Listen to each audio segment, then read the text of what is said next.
The year is 1837. In a grand, imposing chamber, a small 18-year-old girl stands trembling before the Privy Council. The crown they are about to place on her head is too large. The throne she will inherit is too heavy. But history, as we know, does not wait for readiness. In that single, breathtaking moment, Alexandrina Victoria becomes Queen of the United Kingdom. Few in that room could have possibly imagined that this shy young girl would one day rule not just a nation, but the largest empire the world had ever seen. Victoria's reign would stretch for 63 years, an astonishing length of time that would define an entire age, the Victorian era.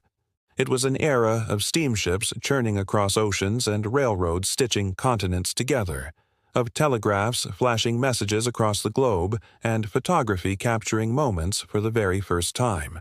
It was an era of colonies spreading across continents, so vast that it was said the sun never set on her empire. At its peak, her empire governed nearly a quarter of the world's population.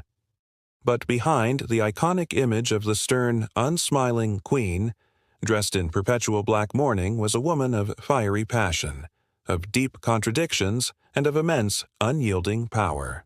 Victoria was never supposed to be queen. She began her life fifth in line, a position far removed from the throne. But fate, or perhaps a series of tragic coincidences, had other plans. One by one, her uncles, the sons of King George III, died without leaving legitimate heirs. The line of succession crept closer and closer to her, until suddenly the full weight of the crown fell upon her head.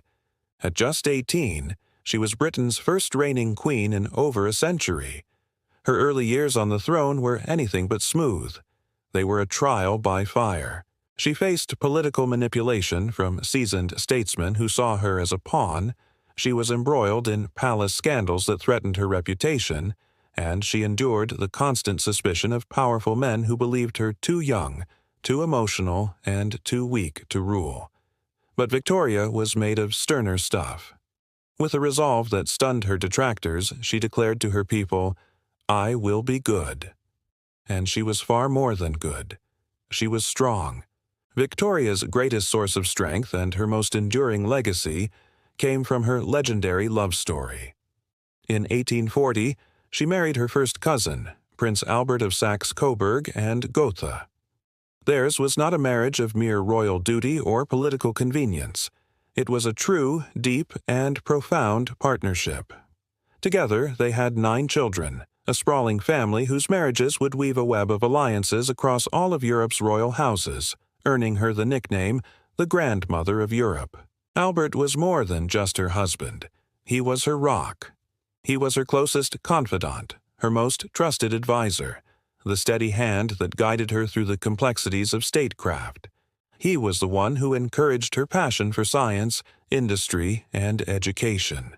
Together, they became powerful patrons of progress.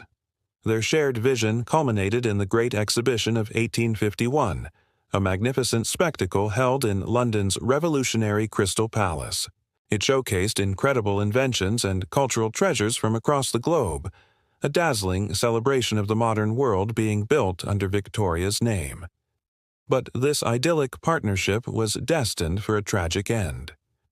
In 1861, Albert died suddenly of typhoid fever.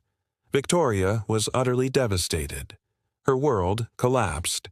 She withdrew from public life, cloaking herself in the black garments of mourning, a uniform she would wear for the remaining 40 years of her life.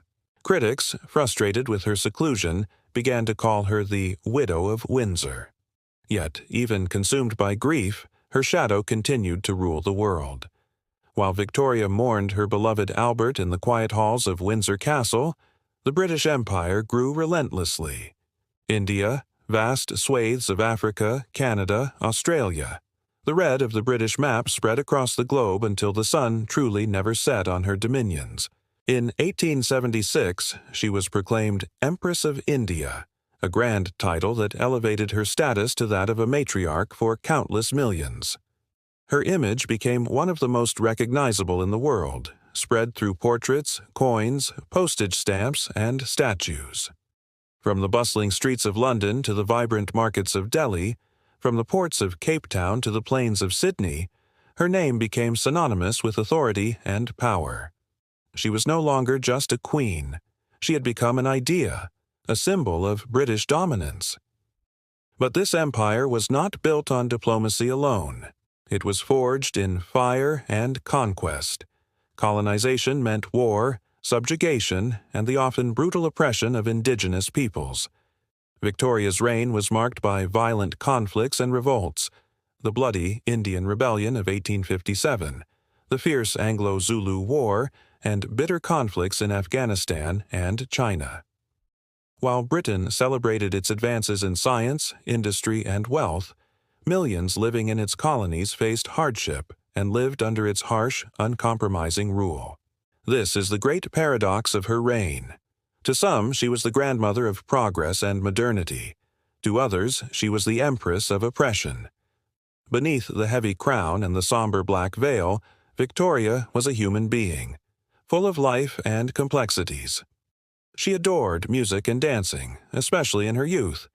She was a prolific writer, filling thousands of pages with her intimate thoughts in her personal diaries.